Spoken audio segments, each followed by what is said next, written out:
La historia de la dinastía Rothschild, cuarta parte. En esta conferencia vamos a abarcar un breve periodo, nada más que 20 años, de 1861 a 1881. Sucede que los acontecimientos comienzan a precipitarse. La influencia de los Rothschild a lo largo de esa década, esos 100 años que había comenzado allá por el 1700 y pico, comienza a hacerse efectiva y a extenderse por todo el mundo. Ya vimos muchos detalles en la tercera conferencia, pero hoy vamos a ver cosas sorprendentes. Están afectando tu vida hasta el día de hoy y que una vez que las conozcas seguirás agregándole piezas a ese complejísimo rompecabezas que es la historia moderna, donde somos testigos presenciales de algo extraordinario. La finalización de una historia, de una vieja discusión que comenzó hace 6000 años en el jardín del Edén y que tú vas a ser testigo presencial de cómo va a terminar dentro de muy poquito tiempo. Pero vamos de lleno a los temas de hoy. Habíamos terminado la tercera conferencia cuando en 1861 el presidente Lincoln, que fue el 16º presidente de los Estados Unidos, asesinado pocos años después, los vamos a ver hoy, tema relativo a su asesinato, él tenía una fuerte puja porque todos los presidentes asesinados de Estados Unidos lo fueron porque se oponían al dominio financiero de los Rothschild.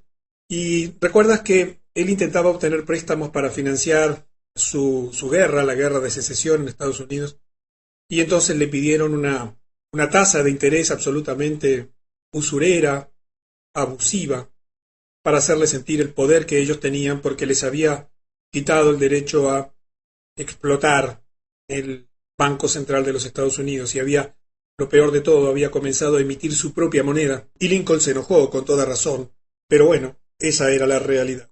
Lincoln lleva adelante su proyecto de emitir su propia moneda. ¿Nunca reflexionaste que por qué tu país, a pesar de ser soberano y poder emitir su propia moneda, está absolutamente atado al Banco Central de los Estados Unidos, a la Reserva Federal? Porque si tu país no puede comprar los dólares que necesita, simplemente no puede negociar, no puede interconectarse con el resto del mundo. Tú no podrías hacer nada si no pregúntale a los venezolanos las enormes dificultades que tienen, porque justamente en su país la moneda no es el dólar no es de libre circulación. Y para 1862, Lincoln había emitido y distribuido títulos de deuda con valor de moneda de libre circulación por un total de 449 millones de dólares. Él dijo: le dimos a la gente de esta república la mayor bendición que ha tenido, su propio papel moneda para pagar sus propias deudas. ¡Qué afirmación impresionante! ¡Qué verdad! ¡Qué fácil sería para todos nuestros pueblos si la emisión de nuestra moneda fuese una bendición! Ya no lo es más, porque todos nuestros países, como te digo, son absolutamente dependientes de toda una hegemonía que se ha ido tramando, desarrollando a lo largo de los siglos. En ese mismo año, The Times de Londres publica una historia que contiene la siguiente declaración: si esa astuta política financiera, se estaba refiriendo a lo que estaba haciendo Lincoln en Estados Unidos, que tiene su origen en la República de Norteamérica, se llega a consolidar, entonces ese gobierno podría proporcionarse su propio dinero sin costo alguno, y por tanto podrá pagar sus deudas sin endeudarse. Tendrá todo el dinero necesario para llevar a cabo su comercio y se convertirá en próspero, más allá de cualquier precedente en la historia de los gobiernos civilizados del mundo. El cerebro y la riqueza de todos los países iría a América del Norte. Ese gobierno, finaliza el artículo, debe ser destruido o destruirá todas las monarquías en el mundo. De Estados Unidos partía una luz de esperanza, un brillo para la humanidad, la posibilidad de liberarse de las deudas, con el simple expediente de emitir su propia papel moneda, su propio papel moneda, y no estar dependiendo de bancos privados que lo emitían y endeudaban al gobierno y por tanto al pueblo. En 1863, un año después, el presidente Lincoln se entera que el zar de Rusia, Alejandro II, tenía problemas con los Rothschild porque estaba enfrentando las presiones de estos para crear un banco central tal como lo habían hecho en Estados Unidos. Y el zar se negaba sistemáticamente a los continuos intentos de los Rothschild de imponer un banco central en Rusia. El zar, en esa relación que comienza a crear con Lincoln porque estaban enfrentando un problema común, el enfrentarse al imperio financiero de los Rothschild, le da al presidente Lincoln una ayuda inesperada. Dio órdenes que si Inglaterra o Francia llegasen a intervenir activamente en la guerra civil estadounidense, ayudando a los del sur, entonces Rusia consideraría esta medida una declaración de guerra y se pondrían del lado del presidente Lincoln. Y para demostrar que no perdía el tiempo y que no era una afirmación así nomás, envió parte de su flota del Pacífico al puerto de San Francisco y otra parte a Nueva York.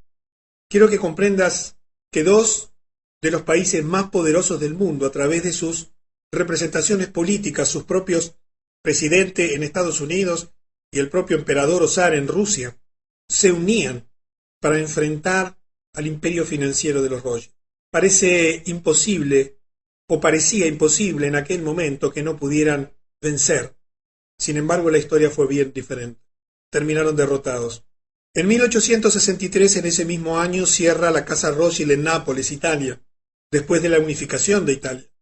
Los Rothschild en ese momento asignan a uno de los suyos en Estados Unidos, a John Reddock de Rockefeller, para iniciar el negocio del petróleo, fundando la Standard Oil, que finalmente se quedaría con toda la competencia.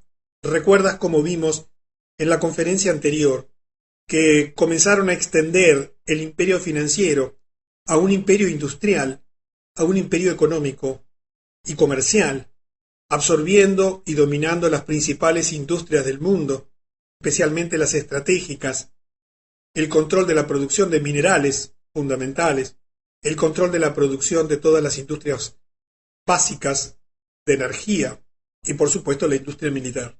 Y en ese fin de siglo se descubre el petróleo como una fuente de energía extraordinaria, y por supuesto que allí van los Rothschild a quedarse con toda la competencia a través de la Standard Oil. En 1864, August Belpon Rothschild, que ya era presidente del Partido Demócrata, apoya al general George McClellan como candidato demócrata para enfrentarse al presidente Lincoln en las elecciones de ese año. Y para enojo de Belpon, el presidente Lincoln gana las elecciones. Y 2 años después, enfrentado dramáticamente y drásticamente Lincoln con la banca Rothschild, en una declaración al Congreso dijo: «Tengo 2 grandes enemigos, el ejército del sur frente a mí y las instituciones financieras por detrás. De los 2, el de atrás es mi mayor enemigo». En ese mismo año, menos de 2 meses antes del final de la Guerra Civil estadounidense, el 14 de abril, el presidente Lincoln es asesinado. Podríamos hablar mucho sobre esto. Podríamos contarte muchas de las cosas que ocurrieron en ese momento, los cambios que hubieron, la forma en que fue asaltado el poder político en Estados Unidos, pero no nos da el tiempo. En ese mismo año, y después de un periodo de un breve entrenamiento en el Banco Rothschild de Londres, Jacob Schiff, recuerdas que ya hablamos de él porque iba a ser entrenado para recuperar el Banco Central de los Estados Unidos, que se había perdido por el presidente de los Estados Unidos anterior y el Congreso que no le había autorizado. Nacido en la casa Rothschild, en Frankfurt, llega a América a la edad de 18 años, con instrucciones y la financiación necesaria para comprar una casa bancaria. Su propósito, instruido obviamente, era llevar a cabo las siguientes tareas, y yo quiero que prestes atención especial a lo que te voy a contar ahora, porque en la medida de que avanzaba la historia y que iban adquiriendo experiencia, conocimiento y poder, comenzaban a afinar los instrumentos políticos, sociales, económicos, militares y de todo tipo para llevar adelante, año a año, lustro a lustro, década a década, centuria a centuria, sus programas. Primero, obtener el control del sistema de dinero de Estados Unidos mediante el establecimiento de un banco central. Recuerda que estábamos ahora en el periodo intermedio en el que habían perdido el dominio del segundo Banco Central de los Estados Unidos y tendrían que esperar hasta 1913, cuando se crea la Reserva Federal, que actualmente gobierna el mundo entero, desde el punto de vista financiero y económico. Segundo, quiero que te recuerdes también que estas cosas son documentos escritos. No te estamos diciendo nada que no se pueda probar y demostrar. Está escrito en sus propios documentos. Segundo, encontrar hombres atractivos. La palabra en inglés que se utiliza aquí, que traduje por atractivos, son hombres sexualmente atractivos. Hombres atractivos físicamente, que por un precio estuviesen dispuestos a servir de lacayos de los Illuminati, promoviéndolos en lugares altos en el gobierno federal, el Congreso, la Corte Suprema y todas las agencias federales. Eso sucede hasta el día de hoy, ininterrumpidamente. Crear grupos minoritarios, antagónicos y belicosos por todas las naciones, sobre todo buscando dividir en aquel momento a los blancos y a los negros en Estados Unidos.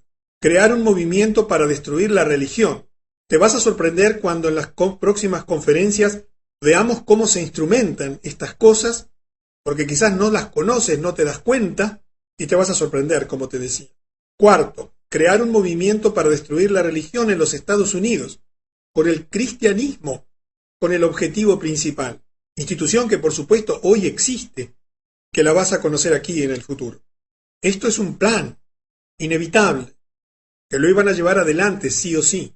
En 1865 Nathaniel de Rothschild se convierte en miembro del Parlamento de Aylesbury. En 1868 Jacob Santiago Meyer muere, poco después de comprar Chateau Lafite. Recuerda que ya habían comprado otra gran viñedo, otra gran bodega francesa, una de las 4 grandes bodegas y viñedos de Francia. Es el último de los hijos de Meyer Amschel Rothschild en morir. Recuerdas que este hombre Meyer fue el que inició toda esta historia y él había tenido varios hijos y muere el último de sus hijos en este momento. Y en 1870 Nathaniel de Rothschild también muere. Es importante conocer que la historia y la dinastía fue enlazándose unos tras otros. En 1871, un general americano denominado Albert Pike, hombre fundamental en la historia de la humanidad, porque fue uno de los grandes hacedores y continuadores de los proyectos Illuminati, así como Adam Weishaupt lo fue en 1776, ¿recuerdas? Cuando puso por escrito el proyecto Illuminati. Había sido introducido a los Illuminati Albert Pike por Giuseppe Mazzini. Completa su proyecto militar para las 3 guerras mundiales y varias revoluciones alrededor del mundo, llevando así al mundo a la etapa final de la gran conspiración. Y veamos este proyecto, porque te va a sorprender. En 1871, por escrito, se estableció que la Primera Guerra Mundial se lucharía con la finalidad de destruir al zar de Rusia, según lo prometido por Nathan Meyer Rothschild en 1815. ¿Recuerdas la promesa por la cual el zar le había negado a Rothschild el Banco Central y su influencia? El zar se sustituiría con el comunismo, que ha de ser utilizado para atacar a las religiones, sobre todo el cristianismo. Las diferencias entre los imperios británico y alemán se utilizarían para fomentar esta guerra. Vamos a la Segunda Guerra Mundial, y aquí por supuesto es un breve resumen. La Segunda Guerra Mundial se utilizaría para fomentar la disputa entre el fascismo y el sionismo político, con la masacre de los judíos en Alemania, una pieza clave para lograr el odio contra el pueblo alemán. ¿Recuerdas que como consecuencia de ese odio se logró el reparto de Europa? Cifras colosales de dinero se utilizaron por parte de los Rothschild, se generaron unos gastos impresionantes en esa Segunda Guerra. El mundo se endeudó absolutamente con la banca financiera internacional, no solamente para financiar la guerra, sino para reconstruir Europa. Y de ese modo se lograba, a través de la guerra, más dominio y control financiero del mundo. Este diseño se realizaba para destruir el fascismo, creado por los Rothschild, y aumentar así el poder del sionismo político. Esta guerra también era pensada para aumentar el poder del comunismo a un nivel que igualaría al de la cristiandad. Quizás te sorprendan estas afirmaciones, pero lo que más te va a sorprender es lo que viene a continuación, la Tercera Guerra Mundial. la Tercera Guerra Mundial se produciría, fomentando el odio del mundo musulmán por medio de provocar continuas peleas unos contra otros entre el mundo islámico y los políticos sionistas. Mientras esto sucede, el proyecto era que las demás naciones se verían obligadas a combatir dentro de sí mismas, en un estado permanente de agotamiento mental, físico, espiritual y económico. Yo te decía en la invitación de esta conferencia, si tú no ves esto en tu país, agotado tu país y el nuestro, donde yo vivo, en un permanente esfuerzo por sobrevivir, a pesar de que en tu país hay inmensos recursos naturales, como lo hay en el mío, peleas continuas, discrepancias, narcotráfico, violencia, dependencia económica, endeudamiento generalizado, han hecho vivir a los gobiernos hoy en día en un estado permanente de agotamiento mental, físico, espiritual y económico. Si tú estás enterado de lo que está ocurriendo en el Oriente Medio, sabrás que este proyecto de fomentar el odio del mundo musulmán por medio de provocar continuas peleas unos contra otros entre el mundo islámico y los políticos sionistas que son dentro del pueblo de Israel un pequeño grupo, lo ves a diario en la prensa.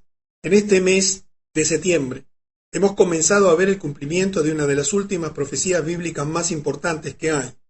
Es la declaración, o mejor dicho, el que estén hablando continuamente del paz y seguridad. Cuando los apóstoles de Jesús se reunieron con él en el Monte de los Olivos enfrente a Jerusalén y le preguntaron a él cuándo serían estas cosas de las cuales él hablaba, las señales del fin, entre otras dijo, cuando ellos estén hablando de paz y seguridad, destrucción repentina les sobrevendrá y allí comenzará lo que en la Biblia se denomina la Gran Tribulación.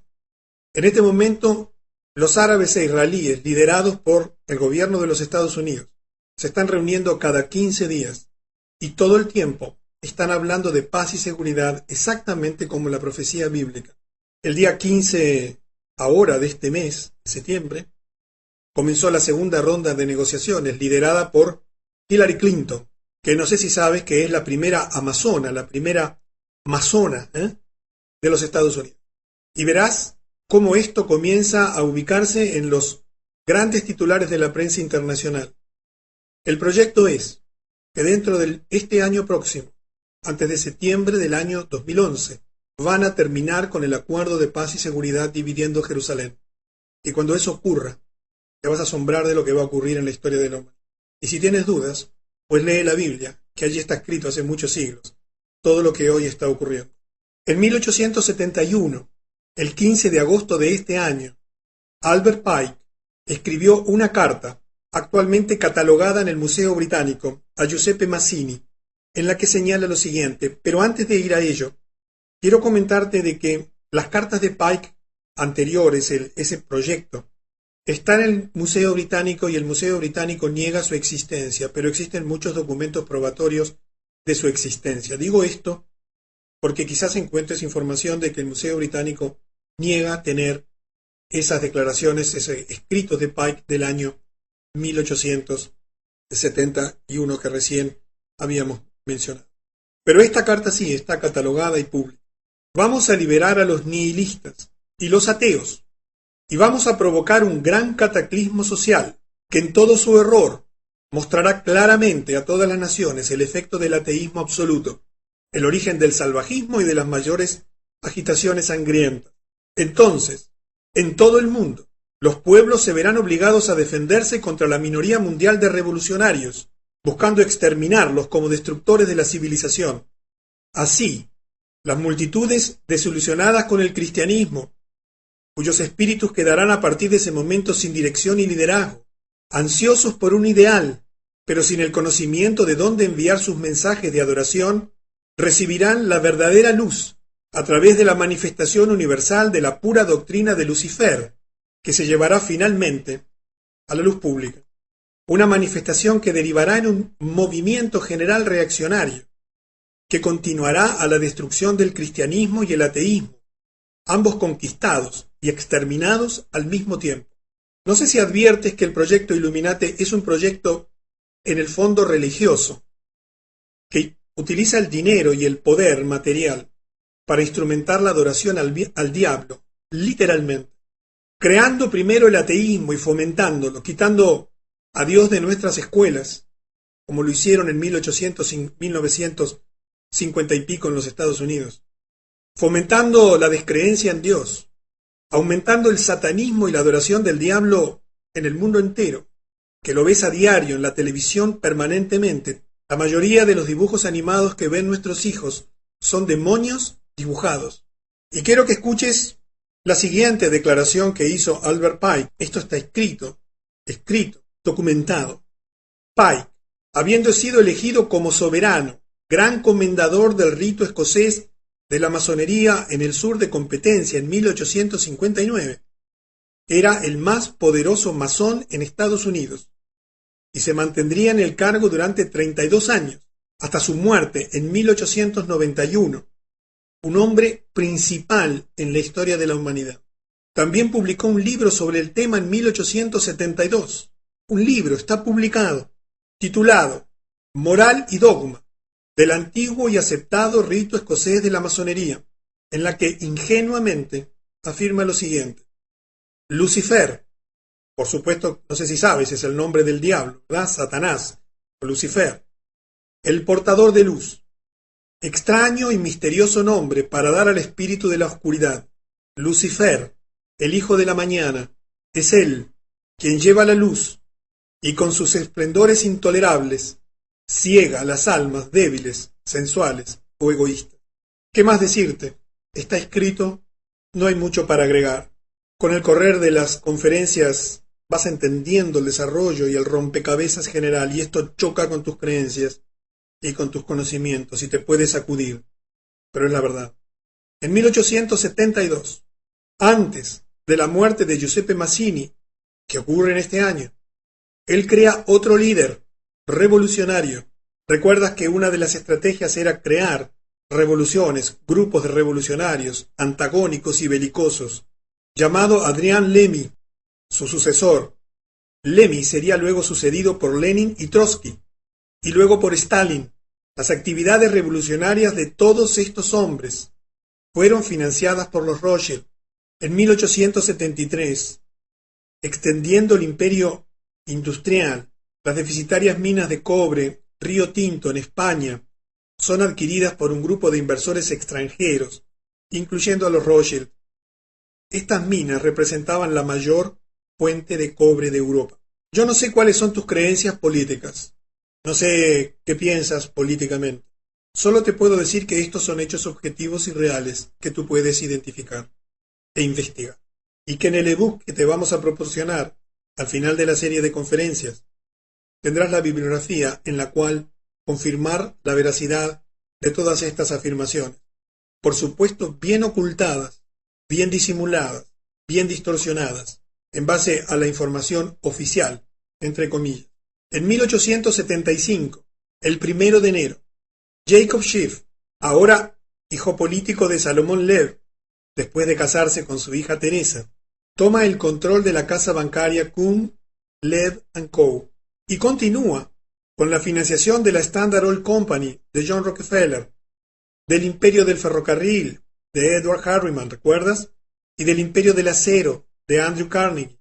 Todo esto es con el dinero de Rothschild. A continuación, identifica a los banqueros más grandes de América en ese momento. J. P. Morgan, que controla Wall Street, como hasta el día de hoy, los Drexel y los Beatles de Filadelfia. Todos los demás banqueros o financistas, grandes y chicos, bailaban con la música de estas tres grandes casas bancarias. Schiff luego induce a la rama europea de los Rothschild para la creación de las filiales europeas de los tres grandes bancos. Por eso, si estás en Europa, existe la banca Morgan allí, en el entendimiento de que Schiff y por lo tanto Rothschild sería el jefe de la banca en Nueva York y por ello en todos los Estados Unidos. 1875. Si habrán tenido tiempo en este más de 100 años para extender su dominio, y si en tan pocos años que te estoy describiendo habían logrado tanto poder, imagínate la multiplicación exponencial del poder del dinero, la industria, el comercio, las fábricas militares, el poder militar y político. N.M. Rothschild & Sons realiza, esto es una historia muy importante, porque te va a mostrar en una historia mucho más cercana a ti, a mí, cómo dominan los países utilizando todo tipo de descubrimientos, todo tipo de grandes logros, de grandes realizaciones monumentales en la historia de la humanidad. N.M. Rothschild & Sons realiza una emisión de acciones para recaudar capital para el proyecto del túnel que uniría a Francia con Inglaterra, con la mitad de su capital procedente de la empresa Rothschild. ¿Recuerdas la compañía que habían fundado en Francia allí para crear el ferrocarril del Camino del Hierro del Norte? Y ese año, Lionel de Rothschild también le presta al primer ministro Benjamin Disraeli el dinero necesario para la financiación de la compra por parte del gobierno británico de las acciones sobre la Compañía del Canal de Suez, de Said Khedive, que era el virrey de Egipto. Esto se hizo porque los Rothschild necesitaban esa vía de acceso que se realizaba por un gobierno que era controlado por los ingleses, para así utilizar ese gobierno militar protegiendo sus grandes intereses comerciales en el Oriente Medio. Y escucha la historia de lo que se vivió en Egipto como consecuencia de esta situación. El hito más importante en el devenir político de Said Khedive, conocido mundialmente como Bajá, rey de Egipto, fue la inauguración del Canal de Suez en 1864, uno de los más importantes enclaves económicos del siglo XIX, al conectar el mar Mediterráneo con el Golfo de Suez, en definitiva, Europa con Asia. A pesar de ese triunfo, el empeño que puso Bajá por mantener a Egipto dentro del proyecto, pues corría el riesgo de que todos los beneficios fuesen a parar a Gran Bretaña y Francia, los otros socios, acabó por quebrar las ya de por sí frágiles reservas económicas de Egipto. La deuda pública de Egipto se devaluó un 30% en el período en que Bajá estuvo al frente del gobierno egipcio, lo que provocó el estallido de un violento movimiento nacionalista dirigido por el coronel Arabi Pasha. Como medida para sofocar esa revuelta, Bajá cometió un error decisivo para su propia carrera política y para el devenir de su país. Vendió a Gran Bretaña, entre comillas, porque en realidad el dinero no era de la Gran Bretaña, era de los Rothschild, gran parte de las acciones egipcias de la Compañía del Canal de Suez, con el fin de obtener dinero con que pagar a sus tropas. Evidentemente, aunque el dinero llegó a Bajá, quien se mantuvo en el poder, hipotecó el futuro de Egipto en manos británicas. Y este tipo de historias las ves repetidas a lo largo y ancho de la historia de la humanidad moderna, permanentemente, demostrando el inmenso poder que ya habían acumulado para ese momento, porque recuerda que para fines del siglo XIX se calculaba que tenían el 50% de la riqueza mundial en su poder. En 1876, Otto von Bismarck, ministro y presidente del Consejo de Ministros alemán, afirma lo siguiente. Esto fue dicho por un estadista de prestigio mundial, alemán, y recuerda que Alemania iba a ser utilizada para las guerras mundiales, para fomentar el odio en el centro de Europa, para masacrar a los judíos, como después verás, para repartir el botín de Europa entera desde ese centro de poder. Ese hombre, que en ese momento era un estadista reconocido mundialmente, declaró: la división de los Estados Unidos en dos federaciones de igual fuerza se decidió mucho antes de la guerra civil entre los sureños y los norteños, ¿recuerdas? Por el alto poder financiero de Europa, una guerra en Estados Unidos que iba a desangrar a los Estados Unidos físicamente, que los iba a desangrar económica y financieramente porque los iba a endeudar, que los iba a desangrar políticamente porque iban a ser tomados por asalto luego del asesinato de sus presidentes principales. Fue decidida en Europa. Estos banqueros tenían miedo de que los Estados Unidos, si se quedaban en un bloque y como una sola nación, alcanzaría independencia económica y financiera, que podría alterar su dominio financiero sobre el mundo. La voz de los Rothschild predominó. Previeron el botín enorme a lograr si se puede sustituir una vigorosa república, unida y autosuficiente, por dos democracias débiles, endeudadas con los bancos. Por lo tanto, encomendaron a sus emisarios a fin de explotar la cuestión de la esclavitud, de modo de cavar un abismo entre las dos partes de la República. Y aquí te recuerdo en 1776 a Adam Weishaupt, que ya te mencioné. ¿Recuerdas lo que él escribió? Fomentar putas internas, generar grupos antagónicos, desangrando permanentemente a los países en luchas internas y fratricidas entre hermanos, en este caso, entre esclavistas y contrarios de la esclavitud. En 1880, y fíjate la celeridad de los acontecimientos, comenzamos esto menos de 20 años antes, en el 61. Agentes de Rothschild comenzaron a fomentar en Rusia una serie de pogroms. Los pogroms son levantamientos, como dice aquí abajo textualmente, más o menos organizados contra un pueblo o etnia por parte de la población civil en que se atacan sus viviendas, propiedades y personas. Por antonomasia reciben ese nombre los disturbios antijudíos, ocurridos en Europa desde el inicio de la era común hasta el siglo XX.